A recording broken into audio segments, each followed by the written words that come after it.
Pookode veterinary college വിദ്യാർത്ഥി സിദ്ധാർത്ഥിന്റെ മരണത്തിൽ സർക്കാർ ശക്തമായ നടപടി സ്വീകരിച്ചുവെന്ന് മുഖ്യമന്ത്രി പിണറായി വിജയൻ. ആരോപണ വിധേയരായ എല്ലാ വിദ്യാർത്ഥികളെയും അറസ്റ്റ് ചെയ്തു. അപേക്ഷ ലഭിച്ച അന്നേ ദിവസം തന്നെ CBI അന്വേഷണം പ്രഖ്യാപിച്ചുവെന്നും ഇത്തരം കാര്യങ്ങൾ എവിടെ നടന്നാലും ശക്തമായ നടപടി ഉണ്ടാകുമെന്നും മുഖ്യമന്ത്രി പറഞ്ഞു. സിദ്ധാർത്ഥൻ്റെ പിതാവും മറ്റു ചിലരും കൂടി എന്നെ കാണാൻ വന്നു. അമ്മയുടെ പെറ്റീഷനാണ് തരുന്നത്. ആ ഹർജി കയ്യിൽ വാങ്ങി ഞാനത് വായിച്ചു നോക്കി. അവസാനം പറയുന്നത് CBIക്ക് വേണമെന്നാണ്.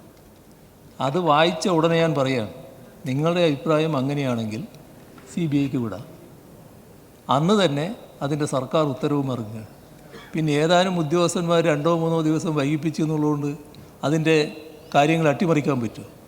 അതൊക്കെ നമുക്ക് പ്രചരണപരമായിട്ട് എടുത്ത് പറയാമെന്നല്ലാതെ അടിസ്ഥാനപരമായിട്ട് ഇതിൻ്റെ ഈ സ്വഭാവത്തെ മാറ്റാൻ കഴിയില്ല. CBIക്ക് വിടുക എന്നുള്ളത് സർക്കാർ തീരുമാനിച്ചു കഴിഞ്ഞില്ലേ? ആ വീഴ്ച വരുത്തിയെന്ന് കണ്ടതുകൊണ്ടാണ്, പ്രാഥമികമായി കണ്ടതുകൊണ്ടാണ് അവരെ സസ്പെൻഡ് ചെയ്ത് നടപടിയെടുത്തത്.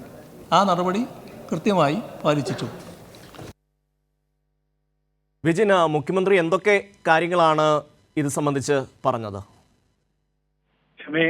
ഇതിൽ പൂക്കോട് വെറ്റിനറി സർവകലാശാലയിലെ സിദ്ധാർത്ഥന്റെ മരണവുമായി ബന്ധപ്പെട്ട് സർക്കാർ കൃത്യമായ നടപടികളാണ് സ്വീകരിച്ച് വന്നത്. ആദ്യഘട്ടത്തിൽ തന്നെ ഈ വിദ്യാർത്ഥികൾ, ആരോപണ വിധേയരായ വിദ്യാർത്ഥികളെ സസ്പെൻഡ് ചെയ്തു. തുടർന്ന് ഇവരെ പ്രതികളാക്കി, 20ഓളം വിദ്യാർത്ഥികളെ പ്രതികളാക്കി കേസ് രജിസ്റ്റർ ചെയ്ത് അന്വേഷണം മുമ്പോട്ട് പോയി.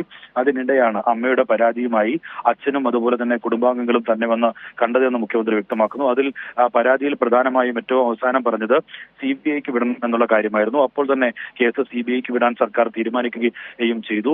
പിന്നീട് അതുമായി ബന്ധപ്പെട്ട് പോലീസുകാർക്ക് ചിലർക്ക് ചില വീഴ്ചകൾ ഉണ്ടായി എന്ന് പ്രാഥമികമായി കണ്ടെത്തിയതിനെ തുടർന്നാണ് അവരെ സസ്പെൻഡ് ചെയ്യുന്ന നടപടിയിലേക്ക് കടന്നത്. അതിനുശേഷം അവരുടെ വിശദീകരണവും സസ്പെൻഷന് ശേഷമുള്ള അന്വേഷണവും ഒക്കെ നടന്നതിന്റെ പശ്ചാത്തലത്തിലാണ് അവരെ തിരിച്ച് സേനയിലേക്ക് എടുക്കുന്ന ഒരു സാഹചര്യം ഉണ്ടായിട്ടുള്ളത്. എന്തായാലും ആദ്യഘട്ടം മുതൽ കർശനമായ നടപടിയാണ് പോലീസും അതുപോലെ തന്നെ സർക്കാരും ഇക്കാര്യത്തിൽ സ്വീകരിച്ചത്. 1-2 പോലീസുകാർ ചില വീഴ്ച വരുത്തി എന്നതുകൊണ്ട് കേസ് ആകപ്പാടെ തേഞ്ഞുമാഞ്ഞു പോകും എന്ന് പറയുന്നത് വെറുതെ ഉന്നയിക്കുന്ന ആരോപണങ്ങൾ മാത്രമാണ് എന്നും മുഖ്യമന്ത്രി വ്യക്തമാക്കുന്നു. എന്തായാലും ഇത്തരം സംഭവങ്ങൾ ഇനി ഉണ്ടാവാതിരിക്കാനുള്ള കർശനമായ നടപടി സ്വീകരിക്കുമെന്നും മുഖ്യമന്ത്രി ഇക്കാര്യത്തിൽ നിയമസഭയിൽ തന്നെ വ്യക്തമാക്കുകയാണ്. റാഗിംഗ് ഉൾപ്പെടെയുള്ള വിഷയങ്ങളിലും കർശനമായ നടപടി ഉണ്ടാകുമെന്നും മുഖ്യമന്ത്രി വിശദീകരിക്കുന്നു. ഷംവി, വിജിനാണ് വിവരങ്ങൾ നൽകിയത്.